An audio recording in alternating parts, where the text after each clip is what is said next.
In the forests of South India, harvesters climb trees as tall as 50 feet to handpick these clove buds. When exported, less than half a pound of these dried cloves costs $30. That's 10 times as much as some cumin. But as they focus on keeping their balance, harvesters must also be careful not to break the buds. If they do, the value of the clove drops significantly, and that's just where the risk begins. To harvest cloves correctly, workers put their lives on the line. So what makes cloves worth the risks? And why are they so expensive?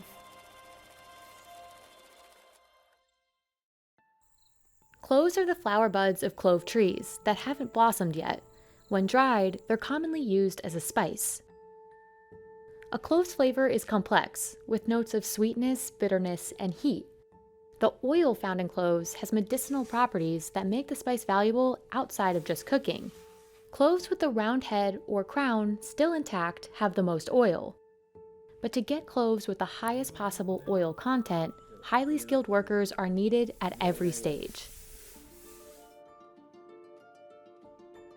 Clove harvesting is a very big job. It's a very risky job. So we have to get special people to do that. To get to the top of the trees, harvesters like Shibu rely on only a ladder and some rope. ഈ മൂന്ന് കയറ് മൂന്ന് സ്ഥലത്തോട്ട് വലിച്ച് കെട്ടിയാക്കില്ല ഈ ഏണി side ഏണി നിൽക്കത്തുള്ളൂ.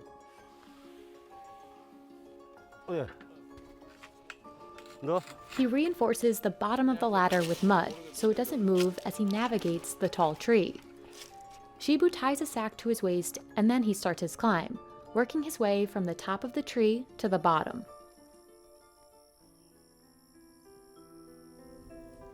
Harvesters can't pick too soon or too late, or the cloves will drop in grade and value.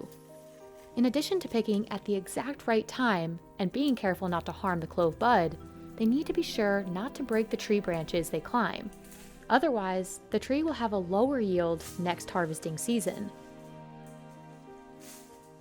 Navigating all these elements can be extremely dangerous.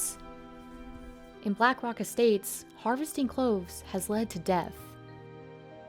A couple of years back, we lost a worker while he was plucking, the lightning struck him. We lost almost about 6 of them they had paralyzed. We had to rush them down to the hospital, and they were admitted for a month. Yet handpicking is the only way farms like Black Rock Estate have managed to keep delivering quality cloves. Because timing is crucial, Charles needs a big team to pick the cloves as soon as they're ready, which is usually mid to late February. Charles can sell the cloves for their highest price in the first 25 days of the harvesting season. The more he can harvest during this time, the better it is for business. When the clove season is fully on, when we have a very good crop, we get about 300 workers. During peak harvesting season, these workers make around $30 a day on average. Once the clove clusters are picked, harvesters carefully remove the individual buds from the stalks and leaves. They sift and sort each bud according to its size, age, and whether it has a top. It's best if the circular crown of the clove, where it would otherwise flower, is still intact. This improves the spice's taste and aroma. Even though there are machines to help with this process, Charles prefers to pay for it to be done by hand, to lower the risk of clove damage. They have clove breaking and sorting with machinery. But still, half the cloves is damaged in that. We get broken cloves in that. So it's not very good doing it with the machine. The highest quality cloves were picked at the right time, just before they turned pink or flowered. They're large and plump and still have the crown. Second quality cloves also still have their tops, but they're smaller. They were either picked too early or too late. And the third quality has no crown, with the top having either flowered or broken off. After the sorting, workers leave the cloves out to dry in the sun. High-quality cloves take 3 days to dry under good sunlight. But a quality clove won't always get sold as the highest grade, because official grading doesn't happen until after it's dry. If there's too little or too much sun, the clove's quality drops. Instead of golden brown, it becomes black, and it loses one of its most valuable properties, its oil content. First quality cloves are the most fragrant and have the highest oil content. The headless, third quality cloves have the least. And the difference shows in the price. Charles sells his first quality cloves for about $10 a kilogram, and its lowest grade for under $7.